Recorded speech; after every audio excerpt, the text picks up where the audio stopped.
We're going to talk about a drill that I demonstrated indoors one time, and I tweeted it out yesterday, and it got a lot of traction, and I think it's worth talking about in an open field.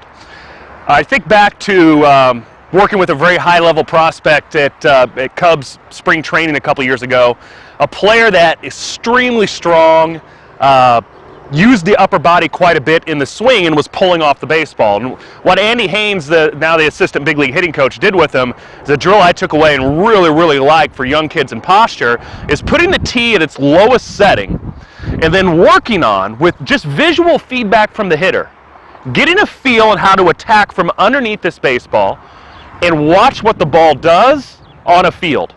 Sometimes we have to take the tee out of the cage and see what's really happening with the baseball. And that visual feedback can be very important to giving us some kinesthetic feel, what we need to do with our body to create an optimal performance. So what I mean by that is the biggest problem that young kids have when they're attacking low pitches is, one, they don't understand how to create the tilt with the torso in order to attack from underneath this ball.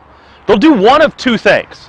One, they'll just bend their knees lower to it and still want to stand up upright and rotate with their head over their shoulders, over their hips, over their feet. The first reason they do that, that's the natural tendency for youth athletes when they turn, is they're not strong enough in their core to allow themselves to stay in this tilt. The obliques aren't strong enough to hold the body upright. So they get to this position where even when they try to attack from underneath the ball, they immediately stand up, and you can see what happens to my bat plane. A really good visual for me to do when I describe this to players is the bat arc is going to be a reflection of how my torso tilts. So if I'm straight up and down, you can see how my bat plane, my bat arc, is level to the ground. However, if I were to hit this ball, that ball is going to be a ball that's going straight into the ground. At very best, if the ball was up in the zone, I could get a head level line drive. But for this low pitch, I want to attack from underneath it. So to do that, I have to create this plane.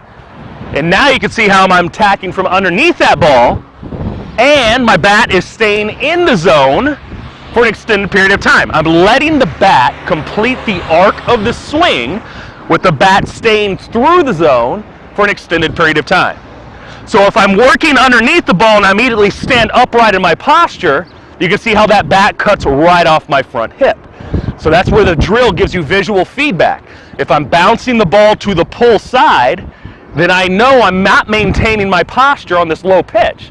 Either I'm never getting into a correct tilt, or I'm getting there and immediately coming off. And you can use video to help support that there. But if I can get the ball in the air, and we're telling players, I want you to hit a one hop to the fence on a ball in the air here off of the low tee. Then I got to stay in my lower half, I've got to attack from underneath the ball, and I've got to let the bat complete its arc of the swing. So it's a great drill to do, not just indoors in the wintertime you're in a cage. Take a bucket of balls outside, put the tee at its lowest setting, and use that visual feedback to help you create the proper tilt to attack underneath the ball, complete the arc of the swing throughout the entire swing by maintaining posture at the end of the swing. A cue I use here is stay over the ball. What I mean by that is you can see my chin staying over the ball in this lower pitch. Because the pitch is further down in the zone, I'm going to have more tilt on this ball. So the idea of I'm staying over the ball throughout the completion of the arc in the swing. I'm going to have that forward lean inside over home plate. So I'll watch you take a couple of swings here. I'm going to demonstrate one correctly, getting the ball underneath, and then I'm going to demonstrate one where I lose posture, and you're going to see that ground ball to the pull side, and we'll add a video on some of our players doing it as well.